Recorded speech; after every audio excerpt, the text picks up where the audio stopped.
This is Real News Media TV, coverage you can trust. Please like, share, subscribe, and hit the notification bell. Select all for daily news updates. Just boss charged with murder. The police have arrested and charged a man with last year's murder of 50-year-old Orville Squire, otherwise called Indian, of McWhinney Street in Kingston. Charged is 20-year-old Tariq O'Neill Phillips, otherwise called the Just Boss, of Adelaide Street in the parish. Phillips has also been charged with illegal possession of firearm and ammunition.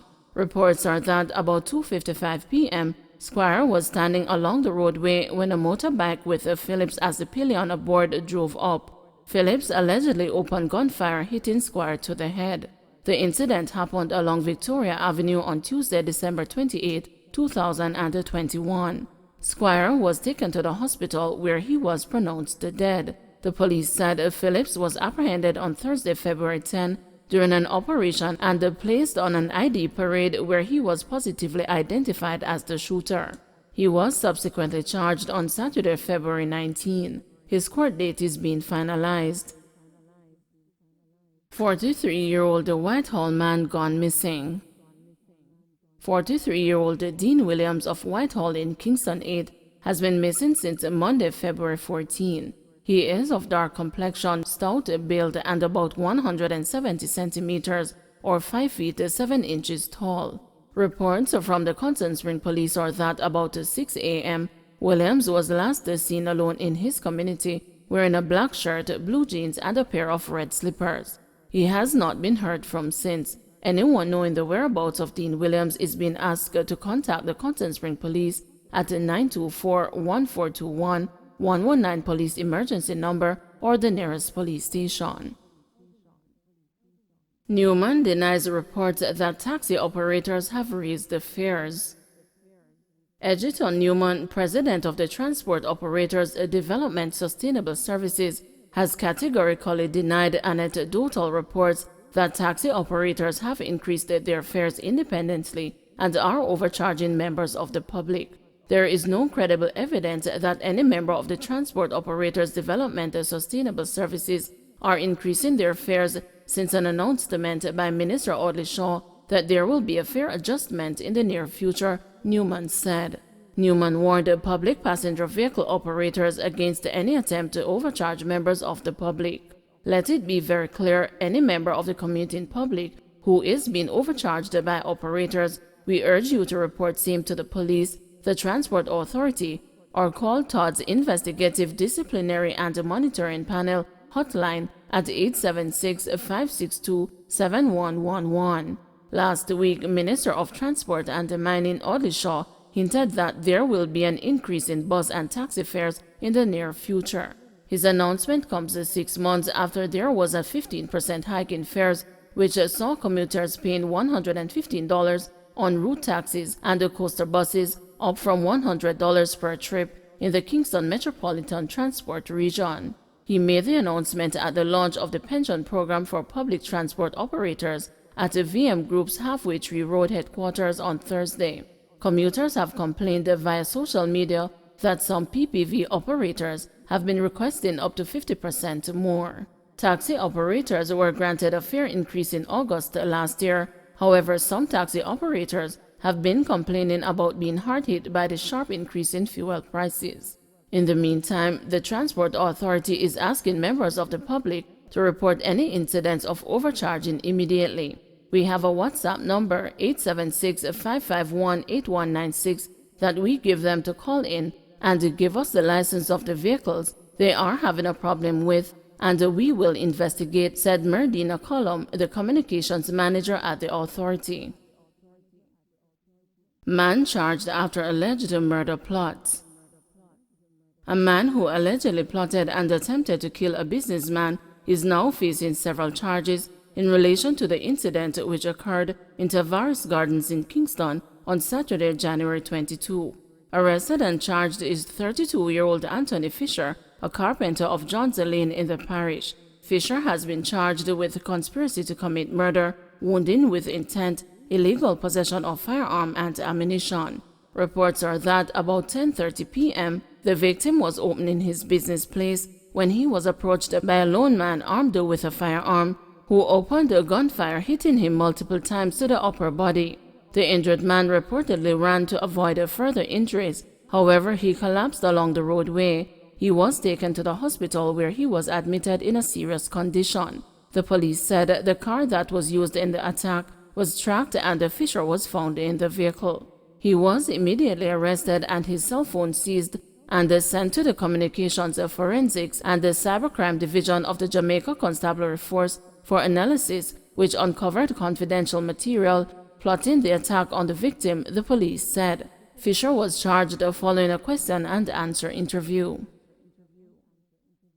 Farmer fined after pleading guilty to possession of illegal firearm and ammunition.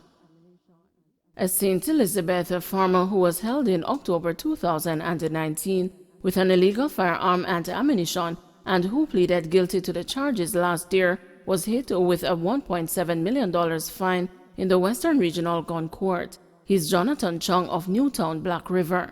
According to investigators, in October 2019, the St. Elizabeth police were conducting an operation on the Gazeland Road when they stopped a motorcycle driven by Mr. Chung.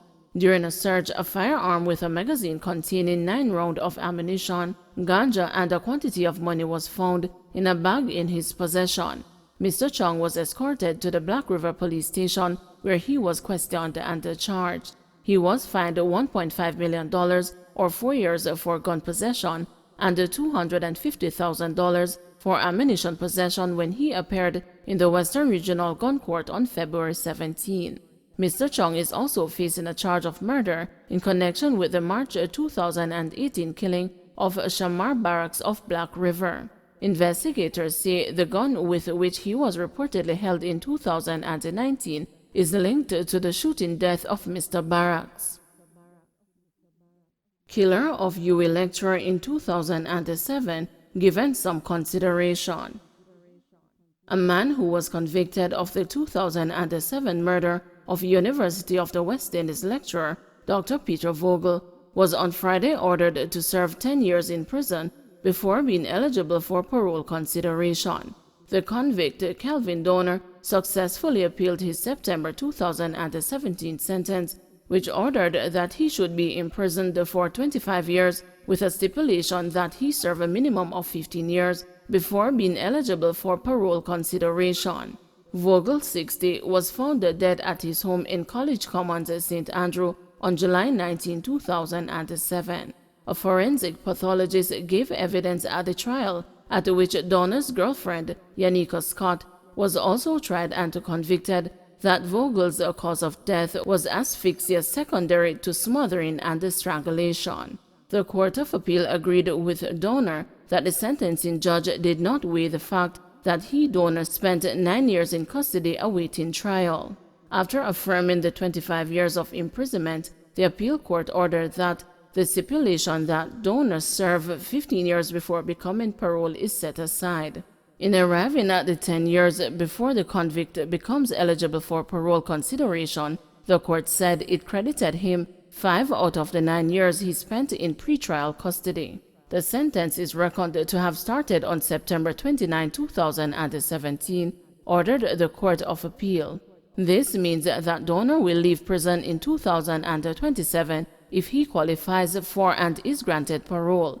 Scott did not appeal her 25-year sentence with a similar stipulation that she serve 15 years before being eligible for parole consideration. Evidence was given at the trial in the Home Circuit Court in 2017 that Vogel's body was found with the hands and the feet bound and a piece of cloth tied around the mouth. The lecturer's motor car and several household items were discovered to be missing from the home at the time of the murder. In court, Scott and Donner both denied involvement in the killing. Scott testified that she and Donner were at Vogel's home when gunmen entered the house. She said the intruders removed items from the home and packed them in Vogel's car before ordering Donner to drive the vehicle. Both accused acknowledged that no report was made to the police shortly thereafter, claiming that they did not do so because they were afraid. However, the Crown's case, as put forward by the Court of Appeal, suggested instead that Scott, who was Vogel's helper, had been fired by his wife in mid-July 2007 after their working relationship deteriorated. Scott was, however, allowed to stay at the house with her baby until Vogel's wife returned from the Cayman Islands. On July 18, 2007, between the hours of 9 p.m. and 9:30 p.m., Vogel, a Swiss national, tucked his 3 children ages 6, 8, and 10 in bed in the presence of Scott. The children later found their father dead about 1 a.m. the next day, while Scott and her young baby were nowhere to be found. Neither Donor nor Miss Scott contacted the Vogel family or the police after July 18, 2007.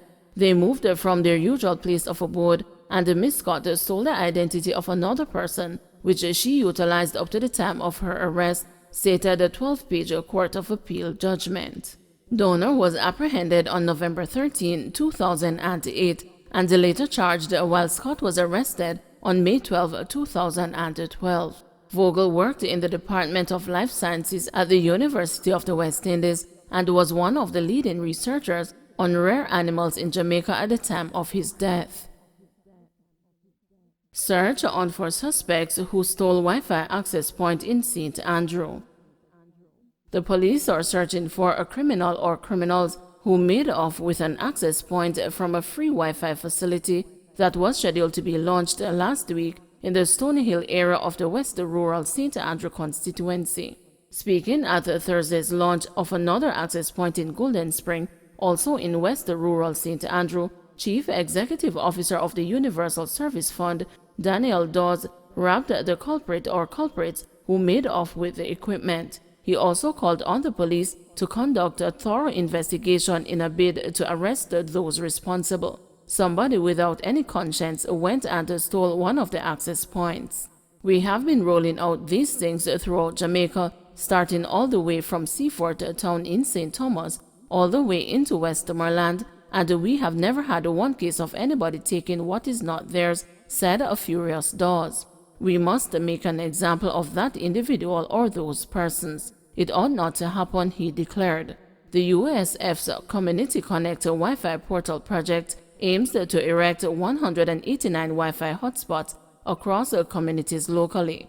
3 communities in each of the 63 constituencies are to have the access points, the USF previously stated.